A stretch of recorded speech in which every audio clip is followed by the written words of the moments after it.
Assalamu alaikum, my name is Shajil Afzal and I am here to teach you physics class 9th।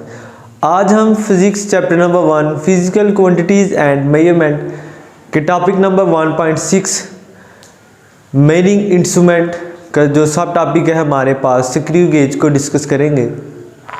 Last time हमने vernier caliper को discuss किया था जिसका least count हमारे पास 0.1 millimetre था।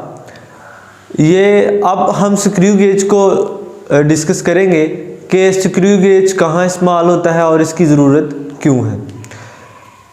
Vernier caliper जो vernier caliper था हमारे पास, वो जो सबसे छोटा डायमीटर था उसको मेजर कर सकता था, जो हमारे पास जिसकी लेंथ थी 0.1 मिलीमीटर। आज हम देखेंगे कि स्क्रू गेज की ज़रूरत क्यों महसूस हुई। तो इससे हम मेटल और जो इसका स्मॉल लेंथ होती है, डायामीटर होता है, और जो वायर होती है उसका जो डायामीटर हमें मेजर करने के लिए रिक्वायर्ड होता है वो है स्क्रू गेज। ठीक है, उसके बाद जो मेटल की शीट्स होती हैं उनको मेजर करने के लिए भी हमें कौन सी चीज़ दरकार होती है, वो होती है स्क्रू गेज। तो देखते हैं कि स्क्रू गेज बेसिकली क्या है। Screw gauge is used to measure small length, diameter of wire and thickness of metal sheet। जो मोटाई होती है मेटल की, जो शीट्स होती हैं उनको मेजर करने के लिए कौन सी चीज़ हमें चाहिए, स्क्रू गेज। अब आपको स्क्रीन पे एक स्क्रू गेज की पिक्चर दिखाई दे रही होगी, ये क्या है। Screw gauge U shaped metal frame होता है और एक जो इसका दो आपको पोर्शन दिखाई दे रहे होंगे, एक जो होता है फिक्स होता है वर्नियर कैलिपर्स की तरह, और एक स्पिंडल जो मूवेबल होता है। ठीक है, और मेटल स्टड दो होते हैं, एक मूवेबल होता है और एक फिक्स होता है। उसके बाद होलो सिलेंडर है जो जिसके ऊपर स्लीव लगी होती है। उसके बाद हमारे पास एक मेन स्केल होता है जिसे इंडेक्स लाइन भी कहा जाता है। लास्ट पे जो हमारे पास वो थिम्बल होता है जिससे जो फ्रीली मूवेबल होता है, उसको आगे पीछे मूव कर सकते हैं।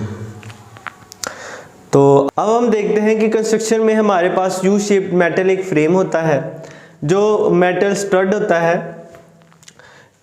ये दो, एक फिक्स होता है और एक मूवेबल होता है, जिसमें जो मूवेबल होता है हम उसे स्पिंडल भी कहते हैं, जो हमारे पास इस साइड पे होता है। होलो सिलेंडर होता है जिसे हम स्लीव भी कहते हैं, जिसके ऊपर स्लीव भी लगी होती है। मेन स्केल जिसे इंडेक्स लाइन भी कहा जाता है, और लास्ट पे हमारे पास थिम्बल होता है। मैं उम्मीद करता हूँ कि आपको इसकी कंस्ट्रक्शन की बिल्कुल समझ आ गई होगी। हम देखते हैं कि इस पिच ऑफ स्क्रू क्या होता है। The distance between consecutive threads on spindle is called pitch of screw, और डेट इज कितना होता है 1 मिलीमीटर। ये जो हमारी डेफिनेशन है पिच ऑफ स्क्रू की, इसको लाजमी कापीज़ पे नोट कर लें ताकि आपको याद करने में आसानी हो, या बुक से भी आप देख सकते हैं। अब हम इसके आगे मज़ीद देखते हैं। अब हम देखते हैं कि स्क्रू गेज की जो लीस्ट काउंट है वो कितना है, इसकी डेफिनेशन क्या है, इसे मैथमेटिकली किसे करते हैं, प्रूव करते हैं, और इसका पॉजिटिव ज़ीरो एरर क्या है, और ज़ीरो एरर के आगे जो इसकी दो किस्में हैं, पॉजिटिव ज़ीरो एरर और नेगेटिव ज़ीरो एरर, वो क्या है। तो चलिए देखते हैं कि लीस्ट काउंट जो है the smallest measurement which can be taken by using screw gauge is the least count of screw gauge. और जो हमारे पास स्क्रू गेज की लीस्ट काउंट है, जो स्क्रू गेज का हमारे पास लीस्ट काउंट है वो कितना है, डेट इज 0.01 मिलीमीटर। तो अब हम इसको देखते हैं मैथमेटिकली किस तरह करते हैं। लास्ट बोर्ड पे हमने देखा था कि पिच ऑफ स्क्रू कितना था हमारे पास 1 मिलीमीटर, और इसको जो number of division on circular scale है वो हमारे पास कितने थे, 100। Number of division on circular scale कितने होते हैं हमारे पास, 100 स्क्रू गेज में। तो इसको करते हैं 1 मिलीमीटर को 100 के साथ डिवाइड करें तो हमारे पास क्या आता है 0.01 मिलीमीटर। अब इसको ऐसे भी लिख सकते हैं 0.001 सेंटीमीटर।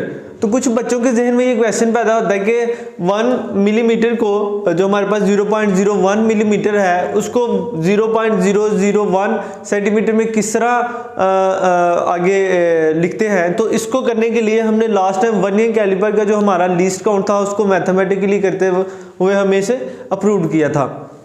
तो जिन बच्चों ने वो लास्ट वाली वीडियो नहीं देखी, मैं उसे रिकमेंड करूंगा कि किस तरह 0.01 सेंटीमीटर को वहाँ लिखते हैं, काइंडली उस वीडियो को लाजमी वॉच करें। उसके बाद देखते हैं कि हमारे पास जीरो एरर क्या होता है। Zero error, if zero of circular scale coincides with zero of the index line then zero error is zero. उसके बाद इसकी जो हमारे पास दो होती हैं, एक है हमारे पास पॉजिटिव जीरो एरर और दूसरा हमारे पास नेगेटिव जीरो एरर है। एक सादा सी मैं यहाँ एक डेफिनेशन इनकी लिखी है, इनको मैं आपके साथ रिकमेंड करूँगा कि इसको लाजमी कापीज़ पे नोट कर लें ताकि आपको आसानी हो जाए याद करने में। अब देखते हैं कि हमारे पास पॉजिटिव जो जीरो एरर है वह क्या होता है। If zero error of the circular scale lies behind the index line, जो हमारा जीरो एरर था वो क्या होता है कि जब जो हमारे सर्कुलर स्केल और इंडेक्स लाइन है वो दोनों आपस में बराबर आ जाए। जिस तरह हमने लास्ट लेक्चर में देखा था कि जो हमारा वर्नियर कैलिपर था उन दोनों की जो लाइन थी अगर जीरो में फिक्स हो जाती है तो डेट्स मीन क्या है कि वो क्या है, हमारे पास जीरो एरर है। इसी तरह अगर यहाँ हमारे पास सर्कुलर स्केल और इंडेक्स लाइन का दोनों पॉइंट आपस में इक्वल आ जाते हैं, मींस के दोनों जो जीरो पे आके रुक जाते हैं जब उन्हें टाइट करें, तो क्या है हमारे पास, तब क्या होता है, हमारे पास जीरो एरर होता है। अब हम देखते हैं पॉजिटिव जीरो एरर क्या होता है। If zero of the circular scale, जो सर्कुलर स्केल है, lies behind the index line, उससे पीछे है, then zero error will be positive, तो तब हमारे पास क्या आएगा, पॉजिटिव जीरो एरर आएगा।